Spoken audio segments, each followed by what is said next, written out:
Bakit mahalaga sa mundo ang nickel ng Pilipinas? Hawak mo ngayon ang iyong telepono. O baka nag-iisip kang bumili ng electric vehicle, isang dekuryenteng sasakyan. Hindi mo alam ito, pero may malaking posibilidad na ang metal sa loob ng baterya ng iyong gadget o sasakyan ay nanggaling sa Pilipinas. Ang Pilipinas ay ang ikalawang pinakamalaking tagagawa ng nickel sa buong mundo. Pangalawa, sa Indonesia. At ang nickel?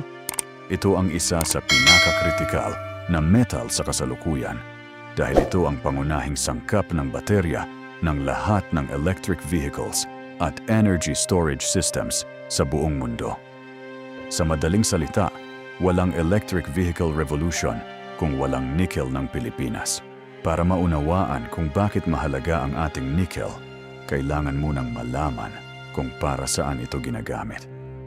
May dalawang pangunahing gamit ang nickel. Una, ginagamit ito sa stainless steel. Halos lahat ng stainless steel na produkto sa ating paligid, mga kutsara, kaserola, kagamitan sa ospital, ay naglalaman ng nickel. Ikalawa, at ito ang mas malaking dahilan ngayon, ginagamit ang nickel bilang pangunahing sangkap ng baterya ng mga electric vehicles.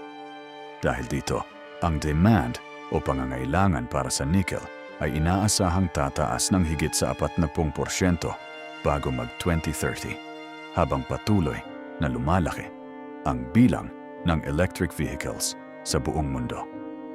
At ang Pilipinas, isa tayo sa iilang bansa na may sapat na nickel para tugunan ang pangangailangan na iyon. Gaano ba kalaki ang nickel ng Pilipinas? Ang tinatayang halaga ng nickel na nakabaon sa ating lupa ay 170 bilyong dolyar. Hindi iyan 170 milyong dolyar.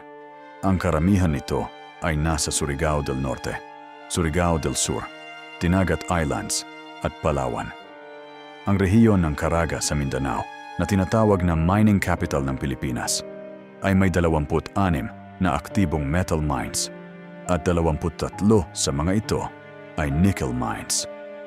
Noong 2023, ang Pilipinas ay nag-produce ng 400,000 metric tons ng nickel, katumbas ng 11% ng buong produksyon ng nickel sa buong mundo. Ang pangunahing bumibili ng ating nickel ay China. 66% ng ating exports ay napupunta doon. At ang kabuuang kita, halos 1 bilyong dolyar na nickel ang ini-export ng Pilipinas bawat taon. Ngayon ang bahagi ng kwentong hindi mo mababasa sa mga pahayagan. Ang nickel ng Pilipinas na ginagamit para gumawa ng mga electric vehicles na tinatawag na malinis at eco-friendly ay may madilim na bahagi. Ayon sa investigasyon ng Global Witness, noong 2025, ang nickel mula sa mga minahan sa Surigao del Sur ay may mataas na posibilidad na pumupunta sa mga kumpanyang gumagawa ng Tesla, Volkswagen, Mercedes-Benz, BMW at Audi. Pero habang nag-i-inspect ang mga car companies ng magandang EV, ang mga tao sa Surigao ay nakakaranas ng ibang kwento. Ang mga ilog doon ay nagiging kayumanggi dahil sa dumi ng mining. Ang mga gubat ay unti-unting nababawasan. Ang mga isda ay nawawala. At kasama nito ang kabuhayan ng mga mangingisda. Ang ibig sabihin nito, ang baterya ng electric vehicle na tinatawag na eco-friendly ay may kapalit na pagkasira ng kalikasan at kabuhayan ng mga tao sa Surigao. Narito ang tanong na dapat nating itanong. Kung tayo ay ikalawang bansa sa mundo na nagsusupply ng nickel, bakit hindi tayo yumayaman? Ang sagot ay nasa isang salita, hilaw. Ang karamihan sa nickel na ini-export natin ay hilaw na ore pa, hindi pa napoproseso. Ibig sabihin, kinakarga natin ang mineral sa barko, ipinapadala sa China, at sila na ang bahala sa proseso, at sila ang kumikita ng mas malaking halaga. Para mas madaling maunawaan, ang 1 kilo ng hilaw na nickel ore ay mura.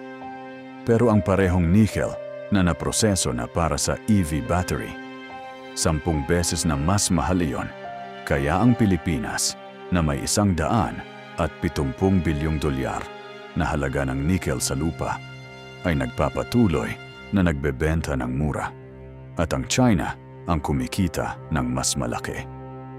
Ang solusyon ay mag-invest ng sariling processing plants dito sa ating bansa. Pero ang kakulangan ng infrastruktura at ang mataas na halaga ng kuryente ay hadlang pa rin hanggang ngayon. Ang nickel ng Pilipinas ay isa sa pinakamahalagang mineral sa mundo ngayon. At magiging mas mahalaga pa ito habang lumalaki ang electric vehicle industry. Pero ang tunay na tanong ay ito: paano natin gagamitin ang kayamanang ito para makinabang ang mga Pilipino? Lalo na ang mga tao sa Surigao, Palawan at Dinagat, ang mga komunidad na nakatira sa lupa na puno ng nickel. Pero ang kanilang mga ilog ay nasisira at ang kanilang kabuhayan ay nanganganib.